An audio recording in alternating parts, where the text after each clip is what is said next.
فرش التراب يضمني وهو غطاء۔ اب میں ایک موضوع لے رہا ہوں، یہ جو قربانی کا مسئلہ ہے، اس کے بارے میں ایک زمانے میں تو بہت منکرین حدیث کی طرف سے اس کے خلاف بڑی جو ہے ایک مہم چلی تھی کہ ختم کیا جائے اس کو، یہ خام خواہ جو ہے خرچ ہوتا ہے بہت بڑا اور ضائع ہوتا ہے گوشت، اتنے بڑے پیمانے پر گوشت ہوتا ہے کھایا نہیں جاتا۔ اچھا، ایک زمانے میں فریج بھی نہیں تھے، یہ بھی نہیں کہ آپ محفوظ کر دیں، گوشت ضائع بھی ہو سکتا تھا، اور بھی چیزیں جو ہے وہ گوشت کی وہ صحیح طور سے استعمال نہیں ہوتی تھی۔ تو اس کے اوپر بڑا پروپیگنڈا منکرین حدیث کا رہا کہ یہ جو ہے قربانی صرف حج کے موقع پر ہے۔ میں اس کی نفی کے لیے آج آپ کو بتا رہا ہوں کہ سورہ حج کے اندر جو دو رکوع ہیں، ایک چوتھا ایک پانچواں، چوتھے رکوع میں بھی قربانی کا ذکر ہے، پانچویں میں بھی قربانی کا ذکر ہے۔ یہ ایک دم جو ہے ایک جگہ پر جو دو طرح کی قربانیوں کا ذکر ہو رہا ہے، یہ کیوں ہو رہا ہے؟ چوتھے رکوع میں وہ مناسک حج کے ساتھ اس کا ذکر ہے، وہاں جو فرمایا گیا لِيَشْهَدُوا مَنَافِعَ لَهُمْ وَيَذْكُرُوا اسْمَ اللَّهِ عَلَىٰ مَا رَزَقَهُم مِّن بَهِيمَةِ الْأَنْعَامِ فِي أَيَّامٍ مَّعْلُومَاتٍ عَلَىٰ مَا رَزَقَهُم مِّن بَهِيمَةِ الْأَنْعَامِ فَكُلُوا مِنْهَا وَأَطْعِمُوا الْبَائِسَ الْفَقِيرَ۔ وہاں پہ قربانیاں دو، پھر اللہ کا نام لو، ان جانوروں پر جو اللہ نے تمہیں عطا کیے ہیں ان جو معین دنوں کے اندر دو، فی ایام معلومات، اور پھر اس میں سے خود بھی کھاؤ، اور جو ہے جو جیسے صدقہ کا گوشت ہوتا ہے وہ نہیں ہے، وہ قربانی کا گوشت ہے، اس میں سے آپ خود بھی کھائیں اور غرباء کو کھلائیں، غریبوں کو دیں، مساکین کو دیں۔ تو یہ پورا حکم آ چکا ہے چوتھے رکوع کے اندر۔ پانچواں رکوع پورا کا پورا جو ہے وہ عید الاضحیٰ پر ہے میرے نزدیک۔ یہی حکمت صوم کے بارے میں ہے کہ وہاں جب ایک حکم تکرار کر کے آیا کہ پہلے فرما دیا گیا فَمَنْ كَانَ مِنْكُمْ مَرِيضًا أَوْ عَلَىٰ سَفَرٍ فَعِدَّةٌ مِّنْ أَيَّامٍ أُخَرَ، اگر بیمار ہو کوئی اور یہ یا کہ سفر پر ہو تو وہ تعداد دوسرے دنوں میں پوری کرے۔ پھر کیا وجہ دوبارہ آ رہا ہے؟ شہر رمضان الذی انزل فیہ القرآن ھدی للناس وبینات من الھدی والفرقان فمن شہد منکم الشہر فلیصمہ ومن کان مریضا او علی سفر فعدۃ من ایام اخر۔ کیوں؟ یہ تو ادبی اعتبار سے یہ کلام کا عیب شمار ہوتا، تکرار بلا کسی سبب کے، نہیں، سبب کے بغیر نہیں ہے۔ وہاں کیا تھا؟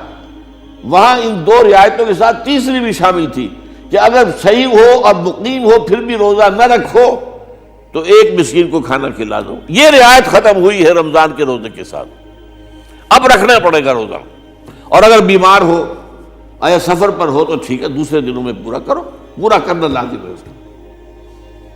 تو یہ چیز جو ہے یہ در حقیقت کسی وجہ سے ہوتی ہے۔ بالکل یہی بات ہے سورہ حج کے چوتھے رکوع کے اندر، وہ جو قربانی ہے حج کے ساتھ اس کا ذکر آ چکا۔ اب سنیے یہ جو آ رہا ہے، فرمایا وَلِكُلِّ أُمَّةٍ جَعَلْنَا مَنْسَكًا، ہر امت پر ہم نے ایک جو ہے قربانی کا معاملہ نازل وہ جو ہے فرض کیا ہے۔ میں نے چونکہ آج شروع میں کہا تھا کہ صوم اور حج میں کچھ مشابہتیں ہیں۔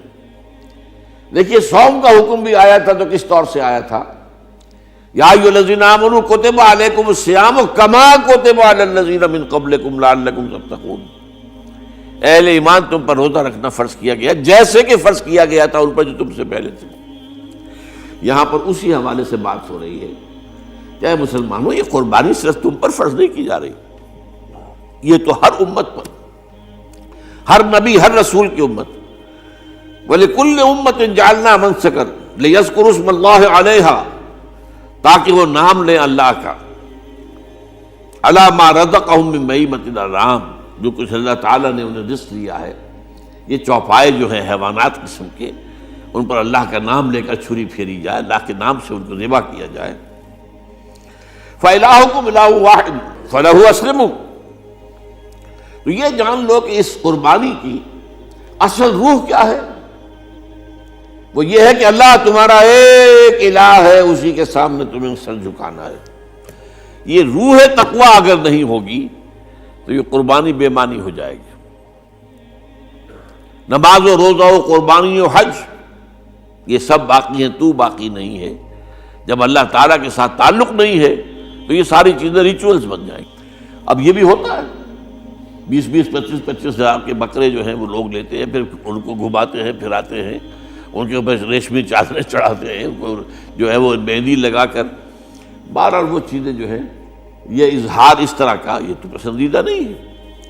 تو یہ تو لوگوں کو دکھانے کی بات ہے اور اپنے پیسے کی جو ہے اپنی دولت کے اظہار کا ایک ذریعہ ہے، لیکن یہ کہ بہرحال قربانی انسان کرے اور یہ کہ اس کے اندر روح جو ہے تقویٰ کی وہ موجود ہوگی۔ فَإِلَٰهُكُمْ إِلَٰهٌ وَاحِدٌ فَلَهُ أَسْلِمُوا وَبَشِّرِ الْمُخْبِتِينَ، اور اے نبی ان لوگوں کو بشارت دے دیجئے کہ جو اللہ کے سامنے جھکے رہتے ہیں، خشوع اور خضوع کی شکل اختیار کرتے ہیں۔ الَّذِينَ إِذَا ذُكِرَ اللَّهُ وَجِلَتْ قُلُوبُهُمْ، وہ لوگ کہ جب اللہ کا نام لیا جائے تو ان کے دل لرز اٹھتے ہیں۔ وَالصَّابِرِينَ عَلَىٰ مَا أَصَابَهُمْ، اور صبر کرنے والے جبکہ اس چیزوں پر کہ جو اللہ کی طرف سے ان پر آ گئی، وہ مصیبتیں، کوئی تکالیف۔ والمقیم الصلاۃ، اور نماز کو قائم کرنے والے۔ ومما رزقناہم ينفقون، اور جو کچھ ہم نے انہیں دیا ہے اس میں سے خرچ کرنے والے۔ یہ ایک نظام ہے پورا کا پورا جو اس آیت میں بیان کر دیا گیا، اس کا ایک جز جو ہے وہ یہ بھی ہے وَلِكُلِّ أُمَّةٍ جَعَلْنَا مَنسَكًا، یہ قربانی کا معاملہ جو ہے یہ بھی ہم نے ہر امت کے اوپر فرض کیا، ہر امت جو ہے اس کے اوپر لازم کیا گیا، اور اے مسلمانوں آج تم پر بھی لازم کیا جا رہا ہے۔ وَالْبُدْنَ جَعَلْنَاهَا لَكُم مِّن شَعَائِرِ اللَّهِ، اور یہ جو قربانی کے اونٹ ہیں، یہ خاص طور پر چونکہ عرب میں تو اونٹ کی قربانی ہوتی تھی، دوسرے جانور تو وہاں کم ہوتے ہیں، اور بہرحال ان کی قیمتی متاع بھی اونٹ ہے۔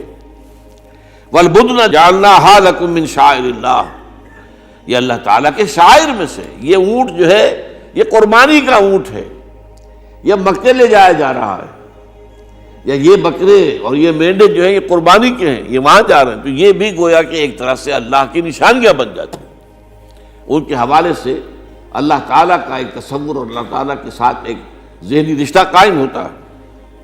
لیکن فیہا خیر، تمہارے لیے اس میں خیر ہے، بھلائی ہے۔ چنانچہ جب وہ جاتے تھے حج کے لیے تو جو بھی ان کے ساتھ دودھ دینے والا جانور ہے، قربانی کی نیت ہے لیکن دودھ جو ہے اس کا استعمال کر سکتے ہیں درمیان میں، اور بھی کوئی اگر ان کی کوئی چیزوں سے فائدہ اٹھانا ہو، لکم فیہا خیر۔ فاذکروا اسم اللہ علیہا، تو اب ان کا اللہ کا نام لو اس کے اوپر، صواف، صفیں باندھ کر وہ اونٹ کھڑے ہوتے ہیں اور ان کو نحر کیا جاتا ہے۔ آپ کو معلوم ہے ذبح نہیں ہوتا اونٹ، اتنا بڑا جانور ہے، گردن کتنی موٹی ہے، اس کا ذبح کرنا بڑا مشکل ہے، نہر کہتے ہیں اس کو۔ کھڑا ہے اونٹ اور ایک برچھا، چھوٹا سا برچھا ہے جو اس کے یہاں گردن کے یہ جہاں آ کر دونوں ہنسلیاں ملتی ہیں وہاں پر مارا جاتا ہے، اور یہاں سے جو بہت بڑی وین ہے وہ در حقیقت ایورٹا، وہ جو ہے ختم ہوتا ہے، تو وہاں سے خون کا پھر فوارہ آتا ہے، اور اس کے بعد پھر وہ اونٹ کھڑا کھڑا وہ رفتہ رفتہ اس کا جب خون نکل جاتا ہے تو وہ کمزور ہو کر نیچے گر جاتا ہے۔ یہ نہر ہے۔